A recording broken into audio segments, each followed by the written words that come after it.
I'm gonna make this video a little earlier than I would because I was just inspired. Of course, what we do to describe how liberals react is triggered. So maybe you know, you can say I'm triggered, but I call it inspired, okay? Because when I'm listening to people talk and they're not giving the whole story, or they're falling for the bamboozle, well, then I have to come out and say something. And I want to say it now before I forget about it, because it's so easy to forget about the bamboozle. It's like a state of being, sort of like the sun shining in through my front window this morning. It's unbelievable, but I'm not going to complain about it because I love it. And let the light shine on the truth. But there was I want to make a video about how the mainstream media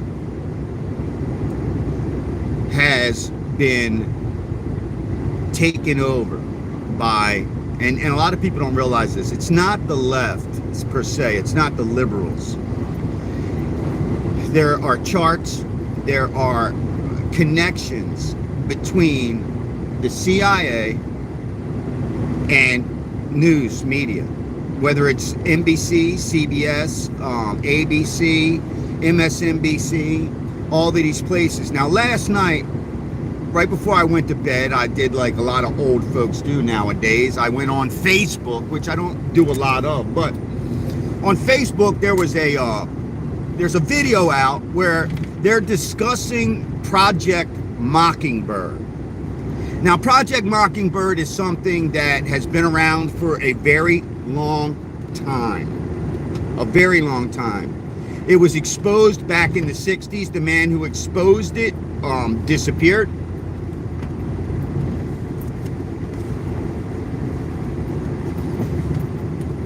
But the program never did. And what that program was, it was actually an illegal program, because at that time, there, all the way up until around 2012, there was a federal law which restricted the federal government from influencing, from putting their grubby little, dirty little, fucking untrustworthy hands into our news sources. Now, you have to understand, I'm not gonna, I want to explain to you the true, it's like a lot of people are like, oh, well, that sounds wrong, that sounds dangerous. But what is the true danger? Well, in previous videos, we've discussed the susceptibility of human nature. So if 2 out of 10 people believe anything that they're ever told, and then you have various degrees of that willingness, all the way up until the 2% that don't buy anything. So as human beings, we fall, each of us, within that graph. Some of us are very susceptible, and some of us will never, are just hard-headed jackasses, right? So Project Mockingbird is dependent upon not those people who are absolutely susceptible falling for it, and then them utilizing the pressure of belief.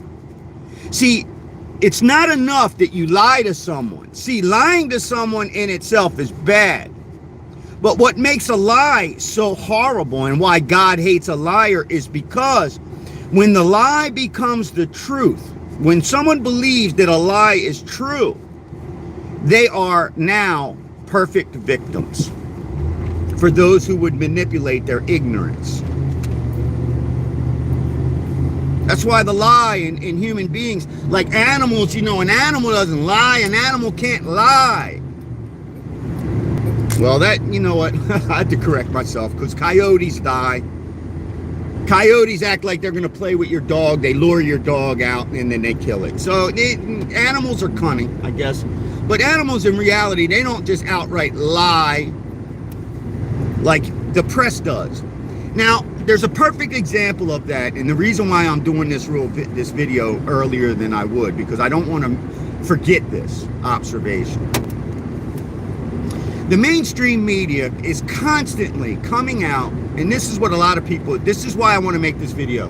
This is for all of you people that glory in the fact that the mainstream media has to come out and say what we said yesterday was not true. People love it. They love when the media has to retract untrue statements. They love it. You love it. You eat it up. You're so happy. And then when they come out and then they obfuscate, they try to misdirect, they try to, say, well, there's a reason why we said what we said, oh, blah, blah, blah. No, let me explain to you something. Forget all of what they say. Remember this. If you say to somebody who is already convinced, like, so they come out and they say, we have $8 million going to transgender experiments on mice. Now, they came out and they made this really well-produced news segment. It looked more like an advertisement, okay? But they made this real elaborate news segment to try to say that transgenic is what Elon Musk had discovered and not transgender. And they really made it sound extremely reasonable in their explanation, and how it's understandable that a dummy, and this is what they said, this is how they do it. They tell the person who's convinced, the dummy, the real dummy, the ones who believe anything, they give them this reasonable explanation. Now they retract it 10 hours later. But the whole purpose was the retraction. They don't care about retracting. The people that they are satisfying when they retract lies are people that never believe the shit anyway. But the people that are greatly affected the most are the ones who believe it even after they retract it. So they retract it, and you still have that 20 to 30% of Americans that just believe everything they say. So once they use some kind of tactic, which is based around what you would call, and these are words that everybody uses, but you never put them all totally into context, I'm sorry, but confirmation bias. So, many people that make these videos, they do it and they bring you in because they tell you things you want to hear. They curt their words, and they do what it's painfully obvious, observed as nothing but catering to confirmation bias. So we know how conservatives feel about this, that, and the other. Let's get them pissed off. Let's get them energized. Let's get one clickbait in, and I'm going to get subscribers, and I'm going to make all this money. But there's a reason. It's not a mistake. When someone does something repeatedly, you would think, like, if you were embarrassed by misspeaking and running around and telling people, if you were truly had a conscience and you were like, damn, man, I was spreading misinformation. I'm gonna think before I talk in the future. Because when you talk, right? Now think about this. When you talk, you're only repeating what you already know. But when you shut the fuck up and you listen, you might learn something. And see, I try to stay the fuck away from people who are trying to tell me things I already know. And I don't come on video trying to tell you people stuff you already know. Because we already know they lie. But you have to understand why. Because there is a motive. People always lie for a motive. Now, sometimes the motive is simple, right? Self-preservation. It's usually what I would call comfort. Most lies that we experience as human beings on a daily basis are what I would call lies of comfort, because you don't want to be caught in the uncomfortable situation that you would have to be in when forced to explain yourself, right? So most lies fall into that very simple human category. I cheated on my wife. I feel bad about it. I hope she never finds out about it. If she asks me about it, I'm going to lie. It's not right. It's just an actual thing that people do. If you're the wife and you go out and you're spending money and your husband told you, don't put any more money on that credit card because I can't make the payment. I can't make it. And then you go out and you put it on the credit card. And now your husband comes home and he gets the bill and he's like, what the fuck? She said, I did that before you told me.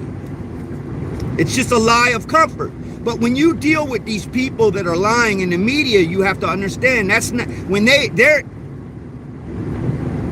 coming out and they're admitting it. So the lie that they do, they know they're going to have to admit it. So they must be doing it on purpose because it's uncomfortable. No rational human being will introduce themselves into an uncomfortable situation unless they are mentally ill. So we already know they're mentally ill, but you have to understand. So when they come out and they make this, they put it out on this story and they say that Elon Musk is exaggerating. He misspoke. He was confused. And they're using that to confuse people about the truth. And that's what's really bad about this. You have the mainstream media, they claim this type of insulation. They're protected because they're the news, but they're only protected if they're telling the truth and if they are being utilized to manipulate, which is what it is. What do you think Project Mockingbird was? And they try to say it was a failure when it's an ongoing project.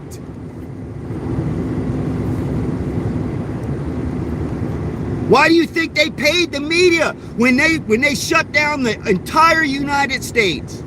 And the media, the people that work in the mainstream media, they were subsidized by the federal government as critical, important workers. They're so important because they do nothing but lie. I put a short video out yesterday. I clipped it from this dude Devin, something. I follow hundreds of people. I try to get as much information as I can. I watch transgender people. I watch gay people. I watch every segment of society on YouTube to try to understand where people are coming from. Because in order to understand yourself,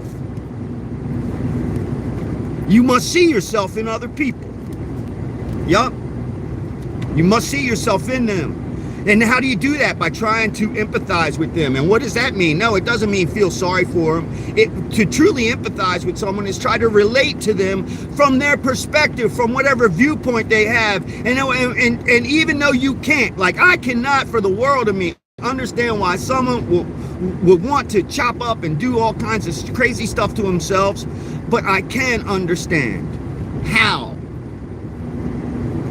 given certain circumstances in your environment, you could inevitably end up very confused and mixed up.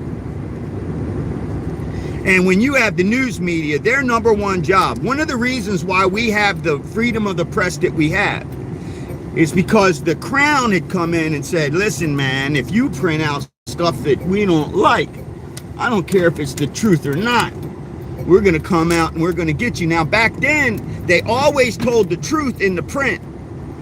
The only lies that you would get from the media back then were they would lie about their names because they didn't want to get caught telling the truth. But nowadays, they have no problem giving you their real name while they tell you shit that is not fucking true. And then they'll come out and then they'll try to retract it, but that is not the purpose. The entire purpose is to plant the seed, the lie, that weed that people that hear it believe it. It's planted and it never goes away. When they come back and they make their retraction, when they say that, well, you know what, we were wrong, he was right. No, none of the people that they wanted to believe them ever believe the retraction. They always believe the lie and they continue to promote the lie. And that's why I made this video as fast as I did this morning, even though I know half of you fucking derelicts out there that spend all day on YouTube don't even have a fucking job. So I wouldn't expect to see anybody in here before, 8, 9 o'clock, 10 o'clock in the morning. Because a lot of you guys, you never hear the rooster crow. Yeah, yo, I said that because I was inspired. I'm gonna share a little bit of my own personal life. We had this guy that pulled up at my shop knocking on the door. And if you see it back behind me, you see that black door? You see that whited out window? It's not an inviting place. You're not invited here. You're not supposed, I don't want you at my shop. I go by appointment only, and I come to your place. And if I make anything for you, I do it in my shop, and you're not allowed in there. Even if you're a customer. You're not coming in my shop. This guy come up knocking on the door. I seen him pulling around, and I was watching out the windows because my back of my truck was open. Bunch of kleptomaniacs. And he had all this junk in his truck, and he pulled up, knocking on the window. I was like, who that? This guy's pretty bold. And I met this guy, and he's just a guy out there picking junk, doing all this stuff. And he didn't have anything I wanted. And I said, I'll tell you what, if you ever come across a rooster, if you get a rooster, and if you could get me a rooster weather vane, or if you could get me a rooster, you know, I'll buy it off of you. And the guy was looking at me, and he said, why do you want a rooster? I said, because I'm the biggest dick in the yard. I'm the biggest cock in the yard, bitch. That's why. I'm a dickhead. I definitely want my rooster. And then all of a sudden yesterday, he brought me this little old blue rooster. Man, this little rooster here. Now, if you know anything about collecting glass, this is that blue glass. It's like, for a lot of people, like my friend, I don't like the blue glass. I like red glass, the old antique red glass. But the fact that this guy shows up in my shop like 3 weeks later and pops out of his pocket this little rooster. Now this rooster, I don't know how much it's worth. You know, I said, how much you want for that damn rooster? He said, $20.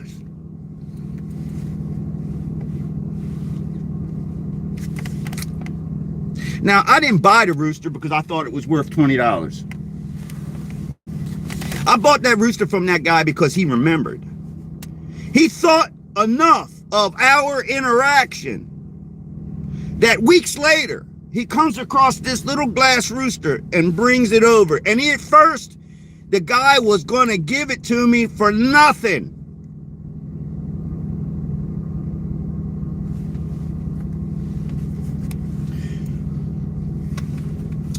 I come here and I do these videos just like I did the videos back. See, a lot of people think that all of a sudden this real crazy guy pops up, starts making these videos in the front of his truck.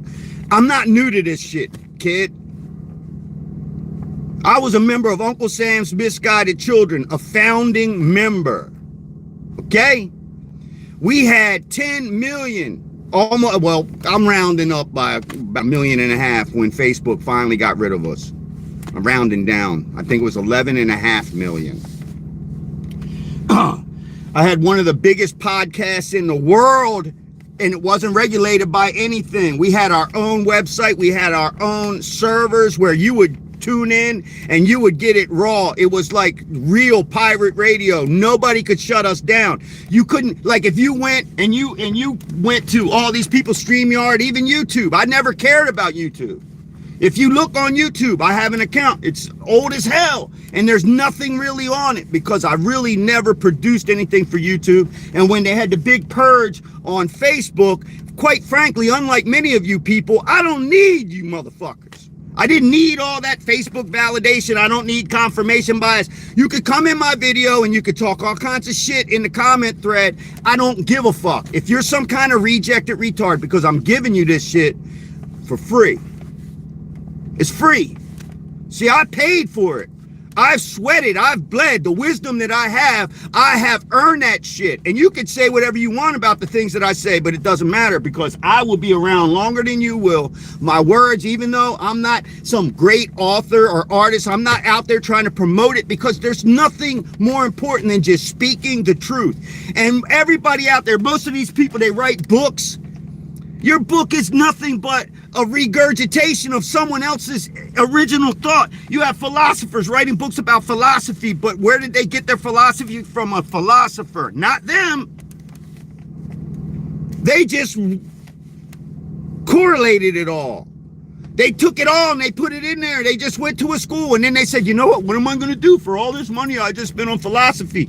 Because I don't know how to apply it in my daily life. So you know what? I'm going to write a book and I'm going to go become a professor and I'm going to stand up there self-important and pat myself on the back as I regurgitate and recycle human knowledge that is ancient. put it under a new book cover. You know, people read like Dale Carnegie, How to Win Friends and Influence People. And then you've got these jackasses that make an entire career running around basically taking chapter and verse from a dead man's book. And because most people are ignorant to the original source material, you put them up on a pedestal and they're bringing you freaking watered down garbage.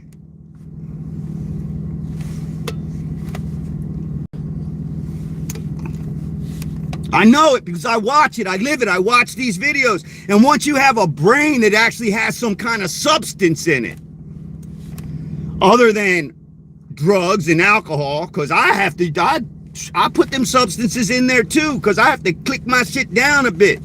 I had a friend of mine used to call me Ritalin. I wouldn't touch Ritalin. That's for all you people that don't know how to think.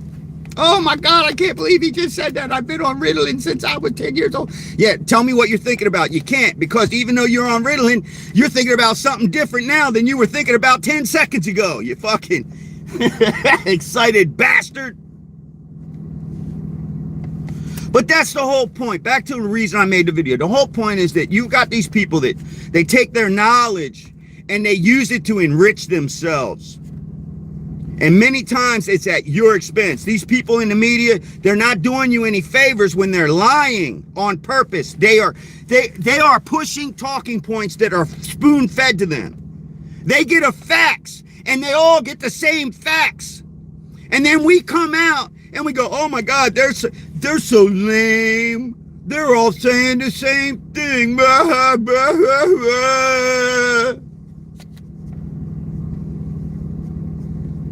Why?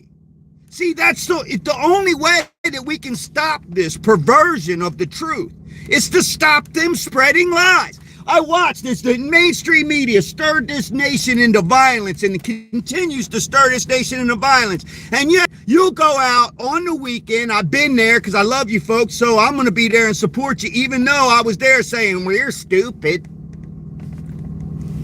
I didn't say you're stupid. I said we are stupid. Because we got jobs. So we can't get into DC on Monday. But I'll tell you, I'll be there Friday night. I'm going to get a hotel room. I'm going to spend a whole bunch of money on bullshit. I'm going to get my flag and I'm going to go march on the Capitol Saturday morning. And what do you see? Well, first off, we all look like a bunch of dickheads. Because the average normie Americans are in DC with their kids on the weekend going to all of the different sites. For me, I was like, yeah, I'm here. Damn, look at that Washington Monument. Wow. Right? But you know who aren't there? Any of the politicians that you need to affect change. So we're marching, we're standing out there, and we think that the left looks stupid when we're standing out there with fucking loudspeakers in front of a building that everyone has gone home on Thursday. They all left on Thursday. They don't plan on being back Monday, Tuesday, Wednesday, maybe. Because God knows the Congress, they don't do their job. They're doing a job to America. And so what do? We go out there, we protest on the weekend, and none of them, we're not in their face. And then on Monday morning, some purple-haired dude that calls himself a chick is cornering a woman who's 5'1" and weighs 102 pounds on an elevator. Oh, you don't want to talk about affirming care? Well, then I'm going to show you. It's crazy. That, like the dude, he said, it's ma'am. It's ma'am. Listen, bro. What you got used to on the prison block when they were calling you Nancy and greasing your ass like you was in the Caligula movie, that shit stayed in prison. You're on the street now, dude. He said, you want to see a dude? Come on outside. I'll show you a dude. I don't need to go outside to see a dude. I'm looking at you now. Inside. Bitch, I'll body slam you on the glass case. You want to see this item? Anybody seen Lonesome Dove? They go into the town like 20 years after they done tamed it. And the bartender says, yeah, we would really appreciate it if you cattle boys would leave the dirt and sand out in the street. He grabbed that monkey. That's America. Listen, nowadays, you know, you motherfucking little limp dick, puss-nutted, spring-neck, pole-smoking, homosexual weirdos. When I was growing up, man, the best place you could feel, man, is when all of the old heads, the men, were out in the garage. They might have been drinking beer. I never seen them doing shots back there. But they're working on cars and shit. And you just feel good to be around the men, and they're talking trash and they're making laughs and jokes. And the worst thing that you could do is say some dumb shit. First off, to say anything at all. And then you go, and then they'll look at you and go, shut, don't ever speak again. And we're living in a society, well, you can't do that to a kid. I had people crying because I put a video on my Facebook that showed a kid, he was doing some gay dancing on the radio, and the dad threw something and it hit the radio, and he said, stop acting like a damn queer. I thought it was funny. That's what's necessary. You got a woman, the kid is dancing. Listen, there's a way men dance and a way girls dance. You ever seen one of them ancient bonfire rituals? Them motherfuckers, the men would dance one way, the women would dance another way, and then they go off into the bushes and do some other kind of dance. You ain't gonna be the man that the women want to dance with. You're gonna be the man that some of the men want to dance with.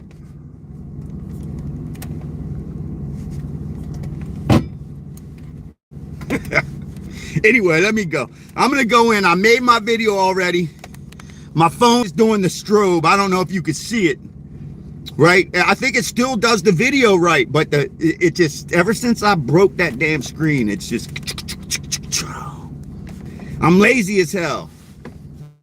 You know, I could go in tomorrow, I could go in right now and get another phone, and unlike a lot of you guys, I hate to say it, I pay cash.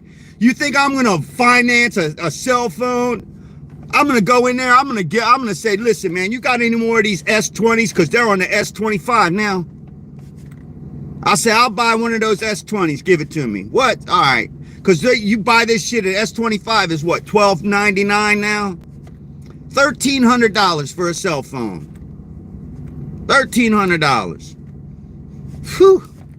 I'll reach right in my pocket and I would buy it if that's all there was. But I don't need that, but I'll buy my shit. But the one thing is, I don't want to go there. See, because I don't like dealing with people.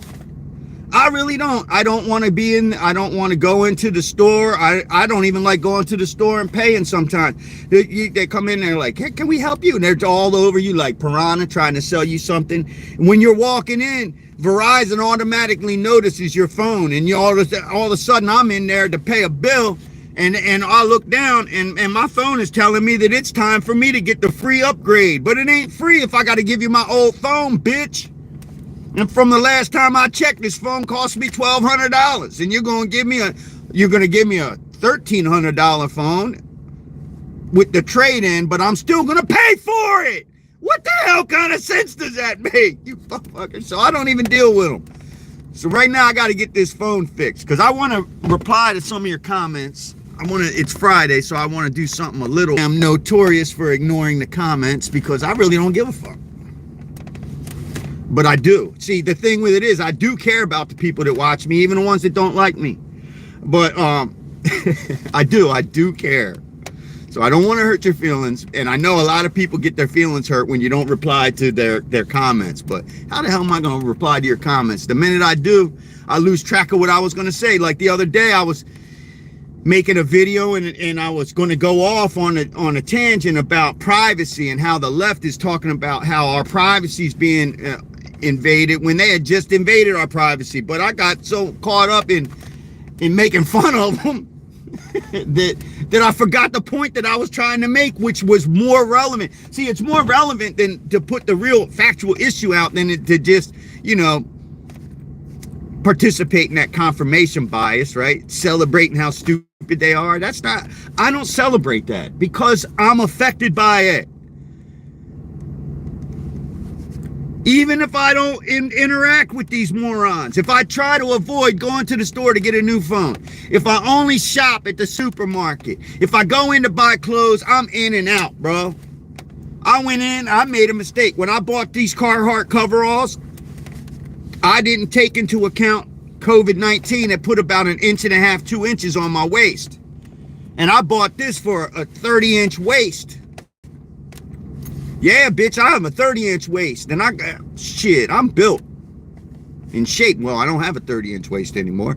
And these damn Carhartts were made for their waist specific now. You used to be able to buy the damn things. They'd be a little bit loose on you. I like that because then you can layer some stuff underneath. No, not this particular pair. And I had to learn the hard way because of my particular shopping style. I just go in, I look at the size, I look at the price, I throw it over my shoulder. I walked over, I said, yo, you got this pair of boots over here? And the guy comes out, he says, do you need an extra wide? I said, I really don't know. He came out, he gave me the boots, I paid for the shit and I left. I get home, I put the damn shit on the next day and I'm like, boy, now I gotta lose weight. See, unlike a lot of people, they'll take it back. Hell no, because sometimes you need inspiration. Now, I'm not telling a woman that weighs 300 pounds to go out and buy herself some small ass jeans and then hope that she eventually can fit into them. You got to have some motivation in your game. But boy, when I bought these, boy, I can't snap this top button.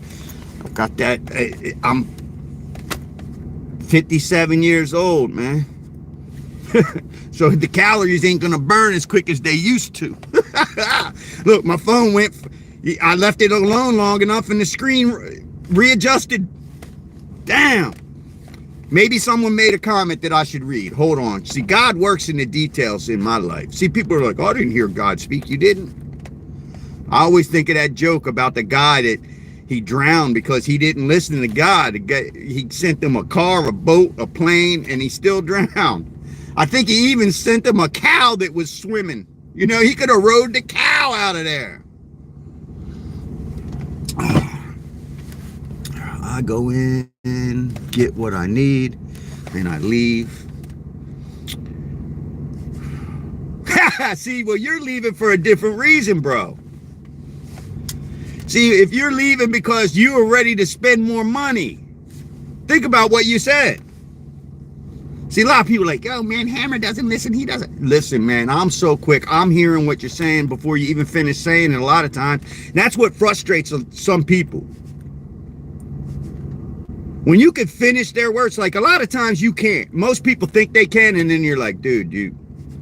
I told my mom once, and mothers are supposed to be able to know you the most. I looked at my mom. I said, Mom, in the deepest wells of your subconscious thoughts, you could never in a million years figure out what motivates me. I know that without a shadow of a doubt. She's a Scorpio, I'm a Leo. Just didn't. Incompatible.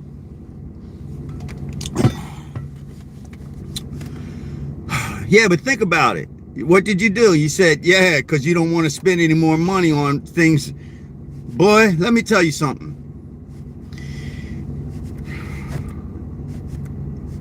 In this world, the greatest freedom that you could have is understanding the difference between a want and a need. That's it. That's the greatest freedom that you will ever have. All these people out here, they complain. All the people that are always broke, all the ones that have no money, the ones who hate life. What do they hate life? Because one of the reasons that the average person hates life is that, and they feel dissatisfied, is because they don't understand the difference between a want and a need. I want my little finger back. I don't necessarily need it. And I'm definitely never going to get it back. So if I worry about it every single fucking day, I'm going to be miserable as hell because I'm still stuck without that motherfucker. It's still gone. You know, people out there, when you have all these desires, all these wants, right? You have to understand that you are setting yourself up for disappointment if you don't have the motivation to attain your desires. Now, for me, when I was a kid, man, and I say kid, I'm talking about in my young 20s, there was things I wanted, but over time I realized that wants and needs are the difference between freedom and slavery. And most people are enslaved to the dollar. When you look at the left is so caught up in other people's money that they are exposing themselves in a way that every normal person from 1 to 8, those 10 of they're rejecting their behavior. The only people that are sticking with them are the ones who are going to stick with them no matter what they say and no matter what they do. Okay? It's a damn shame. It really is. It's a damn shame. But you can be mad, but you have to live with these people. Their decisions and their actions directly affect us. And so when you have the media out there injecting lies into the consciousness of our society, it cannot be allowed. That's not freedom of the press. They are telling lies, knowing that they are lies, understanding it even when they retract them, that their audience, their main audience, believes the lie. They never believe the retraction. They believe that they were forced to retract it. Oh, they made them retract it because they are attacking the media, right? When the media is the enemy of the people, the First Amendment is not their protection. When we sit out here and we say, like the media says, you can't yell fire in a crowded theater because of what it causes. Well, guess what? The same exact argument applies to spreading falsities, to spreading lies to the general public. Because as we've seen, like Eric Chauvin is a perfect example. And here I can piss off a whole bunch of black folk now. Right? Because Eric Chauvin didn't murder that black man. That black man was a scourge on society. He was a scumbag. He was a piece of dog shit. You know, when he died on that sidewalk, they should have just walked out with a garden hose and then sprayed his cooties off of the street so that he doesn't infect anyone else. Like the dregs of our society, and they put up statues to this guy while they tore down statues of people like General Lee, right? Because of his politics. Not because of his behavior, right? Because his statue was put up there because of his behavior, because of his achievements. And yet you have this guy, George Floyd, they're putting statues up to a man who has no achievements. They are glorifying the unglorious, the inglorious, right? Inglorious bastards, right? You know what? There's all kinds of shit that happens in war, but we live in a society where we have a portion of our society that relishes in that horrible behavior, that relishes. They love when the Jewish guy comes out of the hole in the ground with a baseball bat and bludgeons a dude to death. And yet last night I'm sitting there and I'm watching the follow-up to 48 Hours, right? It's a show about murders. And if you don't solve a murder within the first 2 days, the 48 hours, they never solved the murder. And what was this murder? Well, I'll tell you what it was. Right? All you people that glorify people like the guy from Inglourious Basterds because, hey, God, everybody hates a Nazi. Oh, wouldn't everybody just love to beat a Nazi in the head with a baseball bat? Hell no. Listen, as violent as I can be when forced to be violent, I'm the kind of violent I would just shoot him. That's it. Pah! That's done. I wouldn't think about it. I try my best not to ever have to worry about it. I'm not going to paint and put in my main memory banks the sight of me bashing someone's head open like a watermelon, because I don't need to do that savagery. I don't need to live with that when I can just, that's it. You're done. You're not here anymore. And I didn't have to get horribly, you know, I didn't have to become a monster to do it, because it's bad enough when you're forced to have to actually make that ultimate choice, right? But we live in a society where people, not only do they love it, but, you know, here I'm watching this thing, and this white girl and this black guy and his brother, who were being evicted from their apartment complex, had put out a Craigslist ad, and they were luring illegal immigrants who they knew couldn't have a bank account and were carrying cash on them to rent an apartment. And when they got to the apartment, in the same apartment complex that these idiots lived in, by the way, they jumped them outside of a closet and beat them to death with a baseball bat. Beat him amongst his arms and his head, basically smashed his whole face and head in. And it's a horrible event. It's something that's horrible that happened to somebody, that someone would victimize them, and then they got text messages from him saying that he had done it and no one would care because they were here illegal anyway. And it's that in itself is not the essence of the story that I'm telling. It's the fact that people glorify the kind of behavior that we want to put them in prison for the rest of their life. Me, I don't want them in prison. First off, I'm progressive. Yes, I am. And when I say progressive, what did I say? What is progress? Thou shalt not kill. Now, the ultimate hypocrisy is when the government puts someone to death for them killing, right? I would say that if you really want to adopt a real mentality, listen, these people are unforgivable. And if you put them in prison, yeah, you know, there's a chance that in 10 years they might change and become a better person. But in reality, what you're going to do is you're going to put them in there, and you're going to hope that if they come out 60, 70 years old, they're not going to be the same person, but they will always be the same person. There's only one way to treat it. And you know, I want to say it, and a lot of people won't say it, but if I have a dog and my dog goes out, runs up the street and kills somebody, they're going to go through a little court proceeding. They're going to have this thing, but the general understanding is that that dog is going to be put down. Now, if that dog goes down and bites somebody,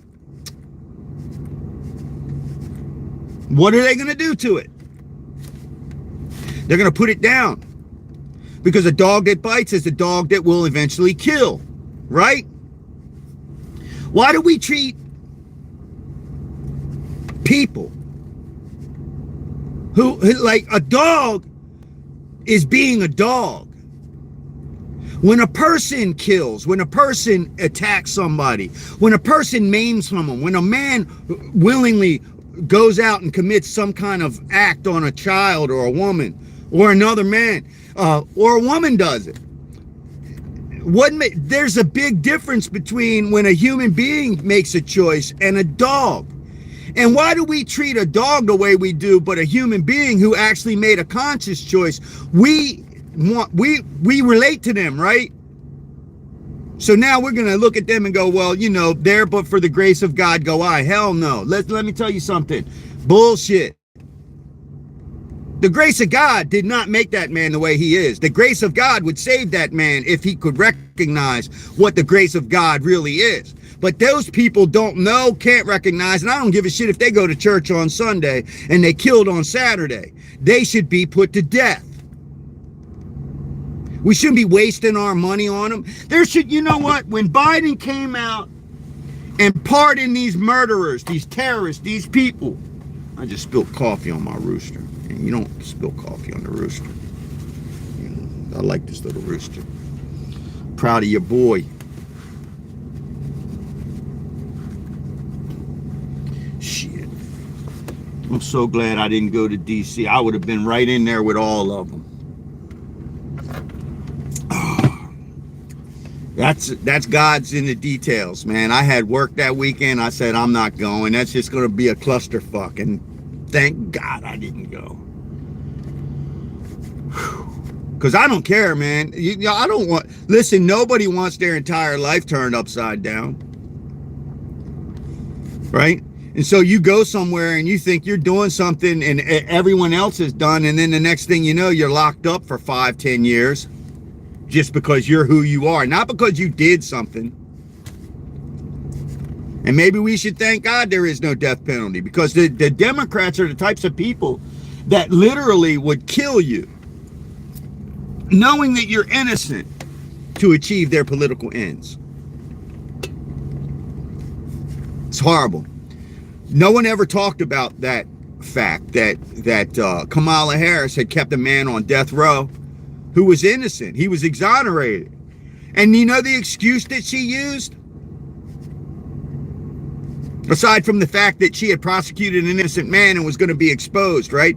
But the excuse that she used for keeping him in there was that his people didn't file the paperwork in an expedient manner. They didn't meet a deadline. Now, can you imagine? So, now think about this, because it didn't happen. But the fact that it could have happened, right? So they didn't file their paperwork by the deadline. And then, of course, this guy has a real deadline. Because when you're on death row, you've got a real deadline. It's like, you're dead. And so it's incomprehensible to me how someone like that could have ever even been considered. It's incomprehensible that someone like that who had done that wasn't prosecuted, that they weren't disbarred, that they weren't kicked out of the country. I mean, because she's Canadian after all. The bitch was born to immigrants that weren't even immigrating here. They were on work visas. Listen, your parents being on a work visa, guess what? This is why the whole idea of birthright citizen is a conflict. It's a conflation of the law. So to benefit the criminal Democrat Party. All of the people that they try to say are birthright citizens are people that are here illegally. And they're the base of, that's one of the keystone base elements of their entire constituency, are a bunch of people that in reality they're not here legally and their vote should not count.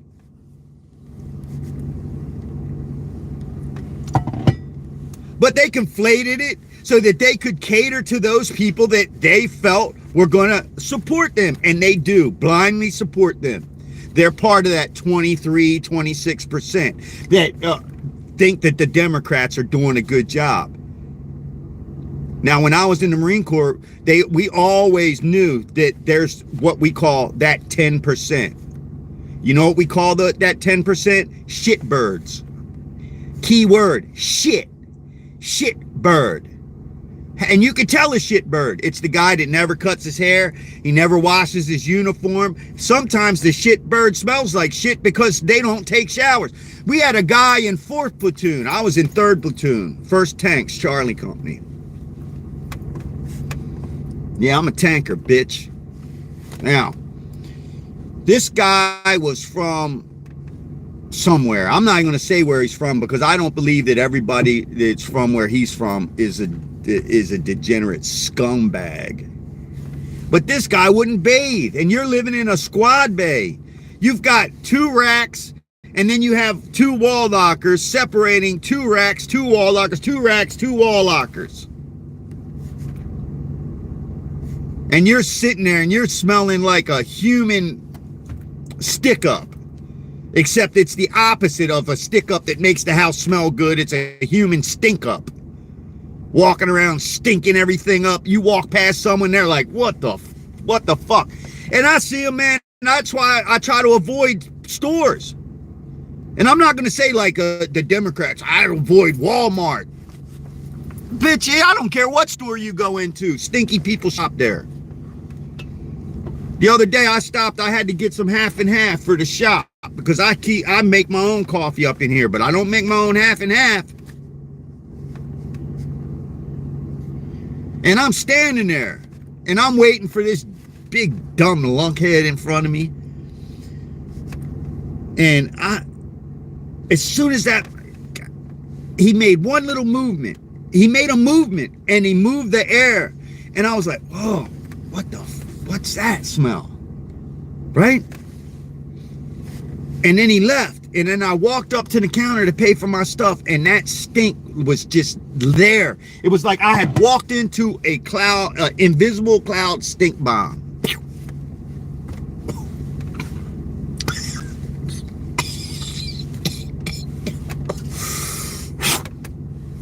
You can't talk if you can't breathe. You know, think about it, George. Like, I can't breathe. Motherfucker, you can talk. Shut the fuck up. As a matter of fact, I got a little message right now. I'm going to interject my message for the Democrats. The message of the day to the Democrats is, shut the fuck up. Shut the fuck up. Shut up. You just know so much that isn't true. So just shut the fuck up. Nobody wants to hear anything you motherfuckers have to say. Damn, shut the fuck up. Oh. All right, I lied. I didn't read any of them. Okay. I got Cindy in here. Billy's in here. Akil Rustemi. How you doing, Akil? I hope I said that right. People come out, I can't really pronounce names. Just try to pronounce it. You don't use excuses. You aren't Biden. Try to pronounce it. Some of them are very easy to pronounce, man. I see Raider Rich is up in here. Billy. Tony T. My boy Davey D is in the house. Davey D. I'm trying to remember how that went. Davey D. He is the best. He scratched that beat. How'd that go? Better than all the rest. Come on, everybody remember that song, DMX, Davey DMX? And I'm not talking about the DMX because he came 10 years after the Davey DMX. Davey D, you are the best. Oh man, I can't believe it, man. And I stopped drinking. Oh! I can't believe I can't remember that damn shit. Ah! Ah!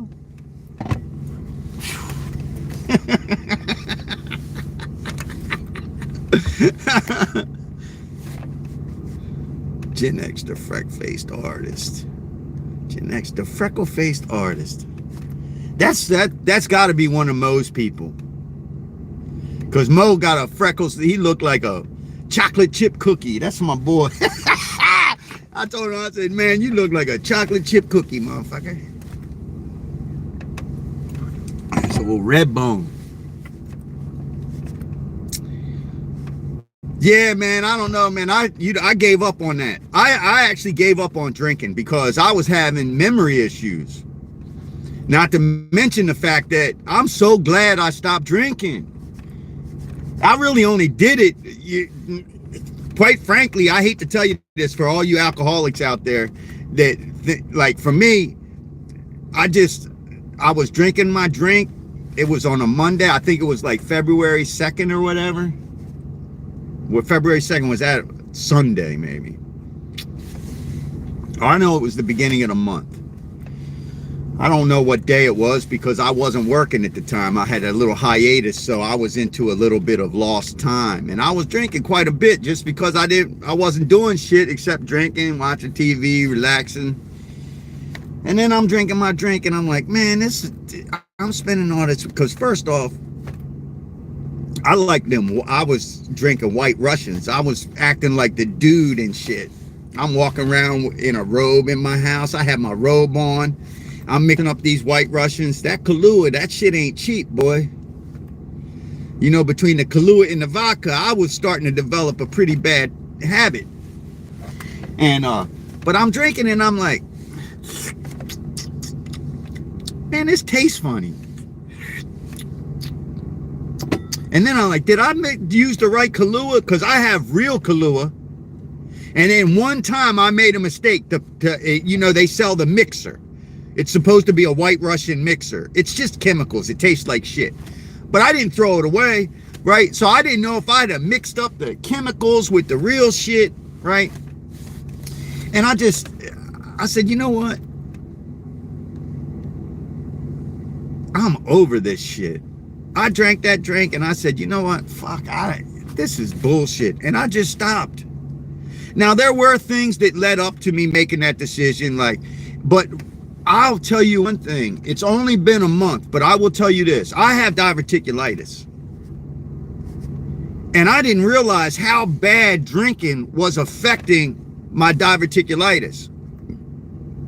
And now I realize that all that suffering, not all of it, but a large majority of it, because I still get little flare-ups, but almost all my flare-ups are gone. And I said, man, boy, you was pickling yourself. And your body was trying to tell you, your organs were going, dude, you're pickling yourself. And what do you pickle? You pickle shit that's dead. Like when you pick a piece of fruit, that fruit, you know, even though it continues to ripen, that shit's dead. It's not growing anymore. What you put in a jar is dead. So when you pickle shit, it's dead. And if you're pickling yourself from the inside out, you're treating yourself like you're dead, and eventually you're going to be dead.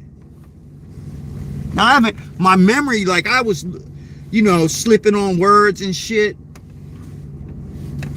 And I wasn't drinking a whole lot either. I wasn't like getting totally blasted, but I'll tell you what, I'm glad I stopped. Now, I'm not telling you to stop. I'm not telling anybody else what to do, because what's good for me is good for you, but it's not good for you if I force it on you. You got to get that way. So it's good for me. I'm happy. I'm done with it. I'm done with it. I've got a 6-pack of Miller High Life. Yeah, the champagne and beer. I put that in my refrigerator if I have company. I got a whole bottle of vodka, a whole shitload of Kahlua up in there. And every day I open that bitch up and I grab some of my V8 blueberry pomegranate, get my coffee, and I'm good to go. That's it. I have no desire for it. See, and that's how I know that I'm like people, you're an alcoholic. No, an alcoholic, they have a compulsion. They won't want to drink, and they're going to drink. It's just like a cigarette smoker, right? When you get up to that, you say you quit. You know why they put cigarettes right at the cash register? So you dumbasses who say you quit never quit. You'll never quit. As long as they keep putting it in front of you, you're going to buy it, right? So you have to change the way you view it. You have to change the way you view it. I quit drinking a whole lot easier than I quit smoking. And I started smoking late in life. And I think that in a lot of ways, I believe that was God trying to give me greater understanding on, because I used to think about people that smoke cigarettes like my mom. I was like, when I was a kid, I got my ass whooped by my mother because I came home from school after they told us the dangers of smoking in school. So when I got home, I hid all my mom's cigarettes. I'm lucky I didn't destroy them. I hid them though. I never hid her cigarettes again. She whooped my ass, beat the shit out of me. And I'm telling you, I was like a damn pre-military training, man, because I was not giving up the location of those cigarettes until yeah, you have to add that, until when them welts started coming up. When them welts started coming up, and I could feel them, because I was reaching back trying to block them ass whoopings. Yeah. When them welts started coming up, I gave them cigarettes up real quick. And I had a feeling about cigarettes ever since that. I took an ass whooping over that shit. And then I was teasing my girlfriend. I think I was like 25, 26 years old, 27 maybe. And I was just fucking with her. We were playing pool. And this dude that we were playing pool with, he had a cigarette hanging out. He thought he was he thought he was old boy from the Marlboro Man movie and shit. So I started making fun, and I got a little buzz. And after a while, I said, damn, yeah, I didn't know you could get a little buzz from a cigarette. That's how they get you. Yeah, I was looking for that buzz. I said, let me borrow one of them cigarettes. Man, I'm not going to develop a habit. And before you know it, you're buying them. And I'm grown. I'm like, bro. And when I tried to quit, in my mind, I'd say, I'm quitting this shit, man. And I'd get to that cash register and I would buy them cigarettes. And it wasn't until I changed the way I thought about cigarettes, the way I saw that whole transactional experience, that because of my nature, my personal nature, my nature, it might be different than yours. That was it. Once I had decided, like, I looked at those cigarettes as a slave owner.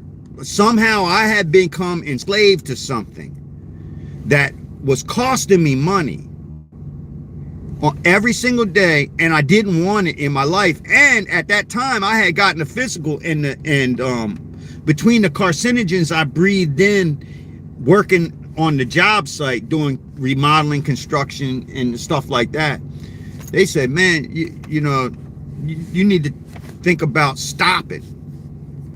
And I didn't stop right away. But eventually, once I realized that, and that's what every time I looked at that cigarettes, I looked at them and I hated them, because I realized that even though it's not alive, it's something that has doesn't have any good intentions for me. So once you view it as that, if you're like, you know what, and it's like a woman, you might love a chick, and you get so caught up in the way you feel about her that you don't realize that at this stage of the game that she has become destructive to you. And it could be the same thing can apply to a man in your life. That this is not one of them chauvinist rants. It's one of those things where when you realize you have lost control over who you are, how you think, how you want to behave, then you have to extricate yourself from that situation.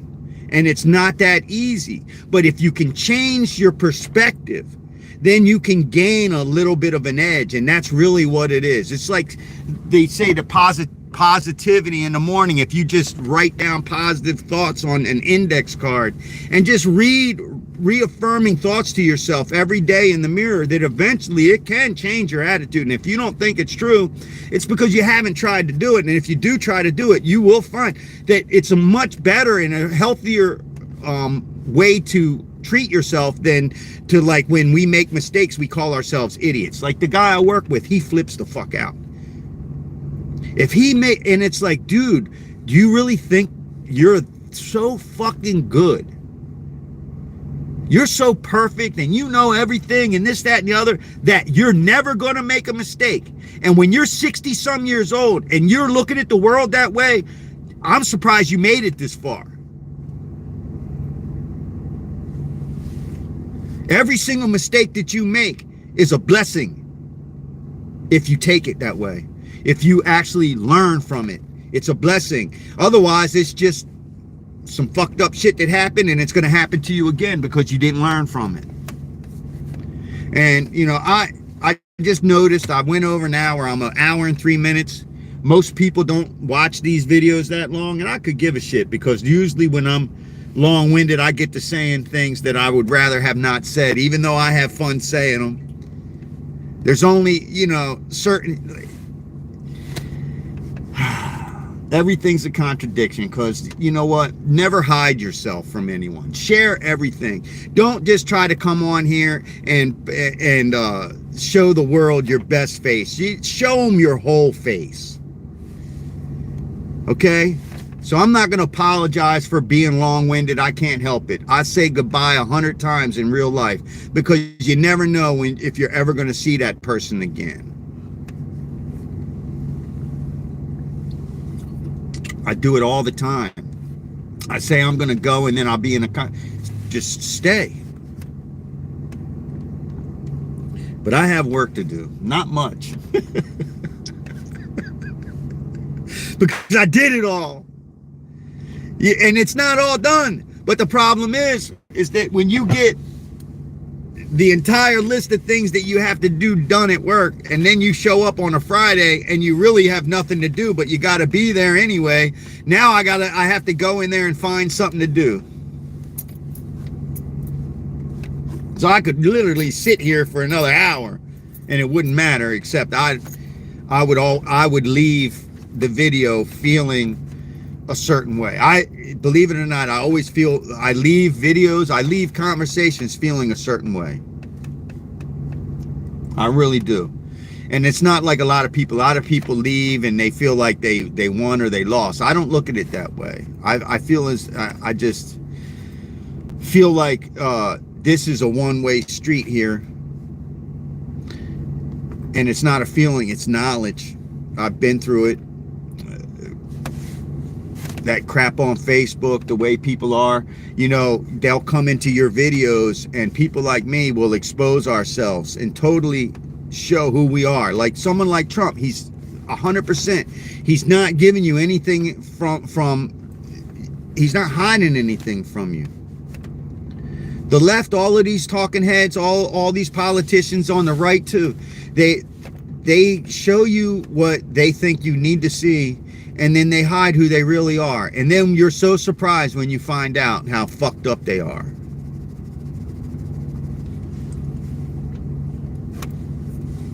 Well, I think one of my compulsions for talking is that I don't want to, see, for me, if eventually I'm going to say something that pisses you off, I would rather do it initially, right? I would rather that I piss you off so bad the first time that we interact, just by being myself, because eventually I know for some of you, it's going to come a point that you're like, I can't believe that guy. Well, you're going to find that shit out with me at the beginning and not at the end, because I have this compulsion that I want you to know straight up front. And if you don't like me, then we just saved ourselves a whole lot of fucking time. Now me, I might not like everything about you. And this is the difference between me and a lot of people. I'll even say things that people will think, oh, I had some woman in here, she said she was lesbian the other day. I was saying it did not stop me from saying what I wanted to say about the things I wanted to talk about. Doesn't mean I don't like her. If I said something about people who are homosexuals, then that's on them. It's not on me. I have a right to my opinion just like they have the right to their opinion. And unless I address you directly to your face with your name, if you're offended by something I said, then chances are it touched a piece of truth in your heart. It hit the no-no zone. That place that you don't want anyone to go to, because it's going to show the world exactly who you are, who you are that you try to hide. I'm not hiding anything. I said it right in the beginning. I'm the biggest cock in the yard. I might not have the biggest cock in the yard, but I am the biggest chicken. I'm the biggest damn run. I'll fucking crow all day long.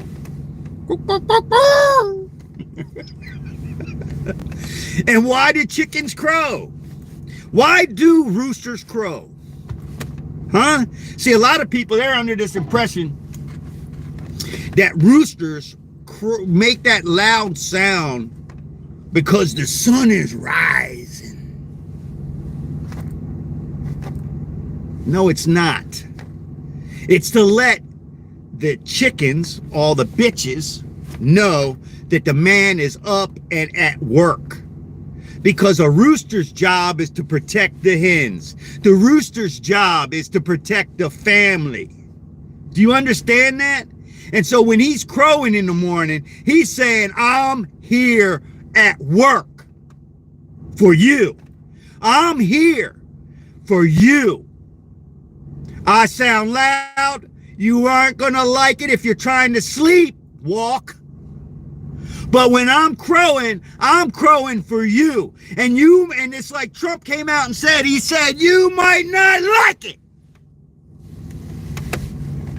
but I'm going to do it for you anyway, because the people that you depend on to do it for you aren't. Chickens crow all day long. The reason they do it is to keep predators away, to let the chickens know where they're at. And if you ever notice, if you have chickens that range, they could go all over the yard, and wherever that rooster goes, the chickens go. And wherever the chickens start to wander, then the rooster will go there. And if he doesn't think that they should be there, he goes, "Quack, quack, quack." And then they all come over to his ass because he's there to protect them. We live in a society where we have men out there that they crow like roosters, and they're a bunch of hens. The only difference is a hen can lay an egg. A rooster who crows and he has no claws is a worthless fucking bird.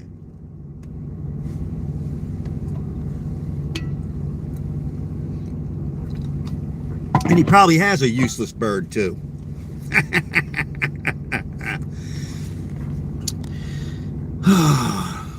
All right. And I do enjoy having people come into my videos. You know, I don't care if it's 2, 3, 7. You know, there was times when I had quite a number. I'm not even going to give the numbers that I used to enjoy, because there'll be someone that come in that doesn't know truth when they hear it, and they'll call me a liar.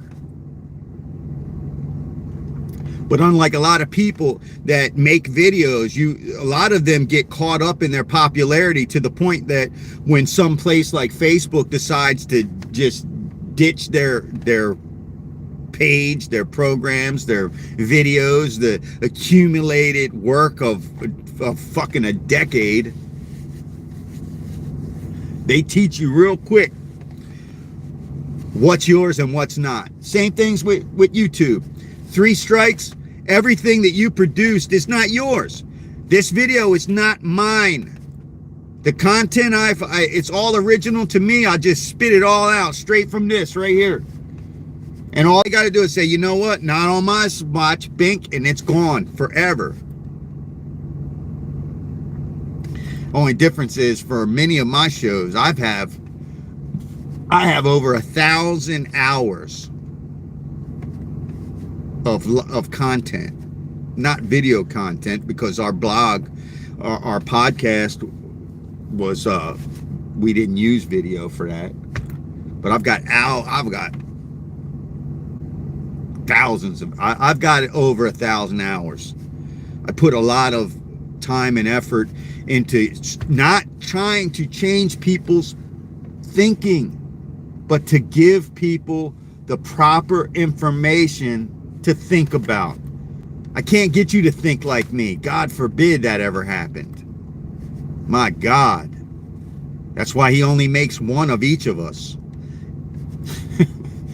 And most of you folks, if you were honest with yourselves, you wouldn't wish another one of yourselves on the rest of the world. And then there's some of you crazy motherfuckers that think the world should be populated by your clones.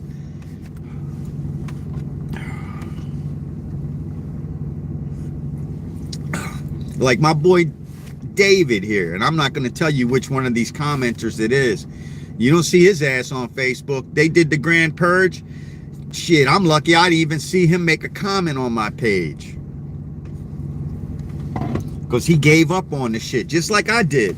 The only reason I even had that Facebook page now is because a friend of mine wanted me on Facebook. So he made me a page, and then he sent me a link to the page. And my first reaction was, I sent him a message. I said, look, whoever that motherfucker is with that profile, that's not me.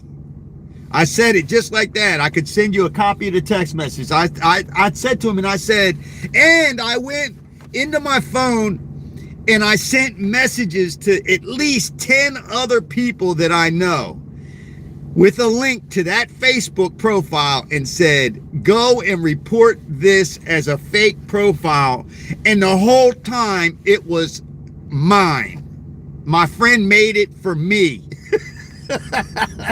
But I said, fuck. I was like, man, screw their web page. I said, they deleted all my shit. I don't want nothing to do with them again. Like, I don't understand. Like, a lot of people, if you divorce your wife because she's piece of shit bitch. But then you still go there and hang out with her every day of the week. What is wrong with you? Like, I'm gonna go over there and these people just stabbed me in the back and got rid of all my fucking... Dude, in the videos, I didn't care less about the videos. I had written, like, poetry.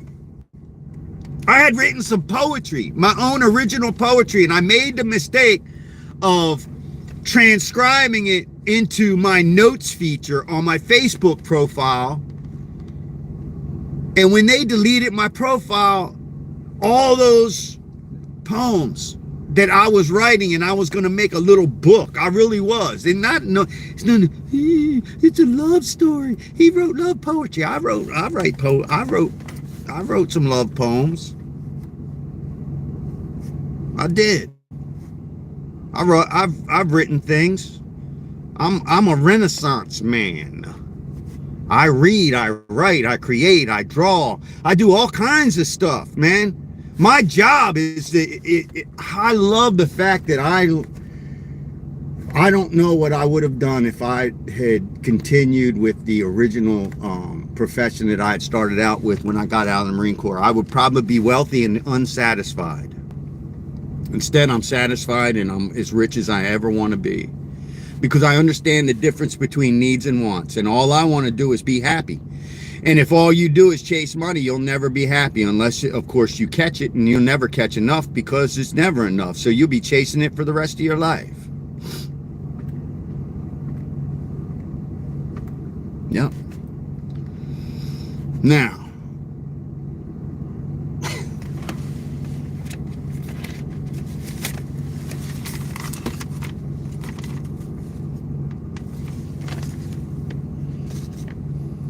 you see all them? It's all dirty. I found this the other day. It was a poem that I wrote. It probably took me about a half an hour. It's got a few little corrections on it, but I was sitting with a friend of mine smoking a blunt. And we were watching Def Comedy, not Def Comedy Jam. It was a poetry thing that Russell Simmons was doing on HBO, and these young kids from the ghetto would come out, and basically I was very unimpressed by all of it.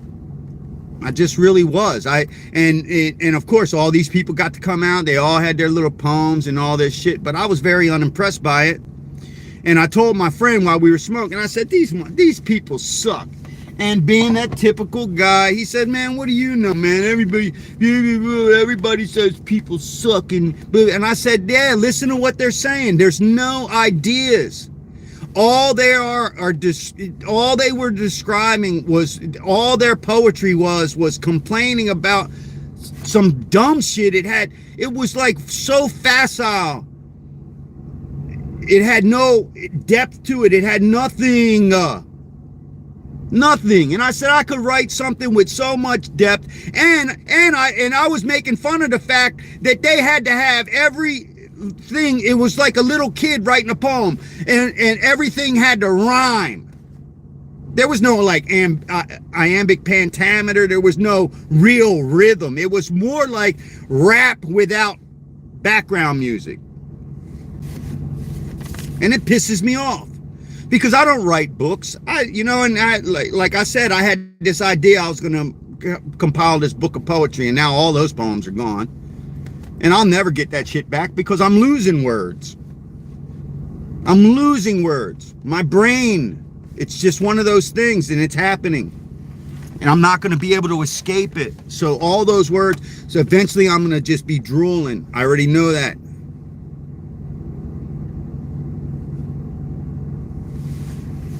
But I wrote this, and it really, if I read it I'm going to read it to you. It really encapsulates modern society and the life that many people live in our society today. And I'm not going to break it down. I'm going to read it, and then you know, if you want to try to steal my shit, you can, but you'll never be able to recreate it, because I can recreate shit like this every day of the week. I can even say some of my poems right off the top of my head. I was in love with this girl in high school, but we weren't really in a relation. We weren't calling each other boyfriend or girlfriend. And I was a really good break dancer. I was. And I could get any girl. And I remember one time I picked up this girl, and one thing led to another, and she ended up giving me a hickey, and that's how the other girl caught me.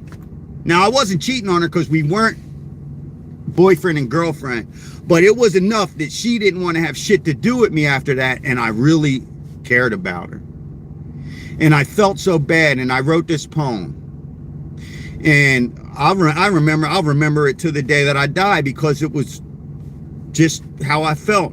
And I think I was 16, and it was, the love I feel for you in my heart is like a pebble in the shoe, apparent from the start.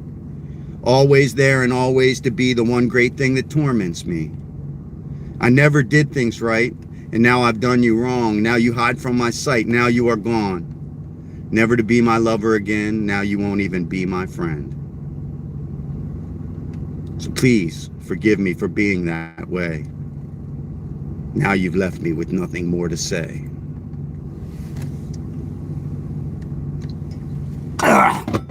And of course, anyone that knows me knows I still have things to say. I still say things, and I learn from it, though. I learn from it, you know. And so, like this poem here, this here was like the shit. And it's not even like that one. This one I wrote, I walked a thin line in time until I began to lose my mind. The unkind thorns of another's twisted vine. Get it? Read the signs. It's their design. They tell you who's divine. Growing up, it's all straight. But wait, double circle eights. Then, at 18, they wipe the slate. Isn't it great? Long ago, they locked your gate. But still, we create, progenate, frustrations, thirst we sate. With or without it, we still stagnate. So much smoke in the air, test my hair, you square. Then stare, you were caught completely unaware. Who really cares? Is it fair? I walked a thin line in time until I began to lose my mind. I found mine. What will you find? I just added that bit. I didn't say I found mine. Actually, I wrote, what will you find? Because I still haven't found mine. But that's the thing, bro. You know, you can pat yourself on the back and run around. This is my personal shit, and it's in a notebook. And more than likely, I'm going to die, and some group of dudes is going to come into my house, and they're going to throw every fucking thing away that's in there. They're going to find my little yellow notebook, and it's going to have all kinds of brilliant little things written in it, according to me. And they're just going to throw it in the trash, and it's going to go out there into the dumpster. And guess what? I wrote a poem about it. Sing my song into the wind and let the words flow away like the years I've lost. Anyway, folks, enough showing off. I'm going to get off of here. Everybody that's in here, you have a good day. If you haven't liked the video, like the video. I'm not telling you to share it, because if you share it, I'm probably going to get banned. But I hope that I said something somewhere in this hour and 23-minute monologue that helps you. That's it. I'm not trying to tell you what to do. I'm not trying to tell you how to think, but I'm giving you something to think about, because they are trying to take your ability to think for yourself away from you. And everybody is pulling you in one direction and another with what they know already.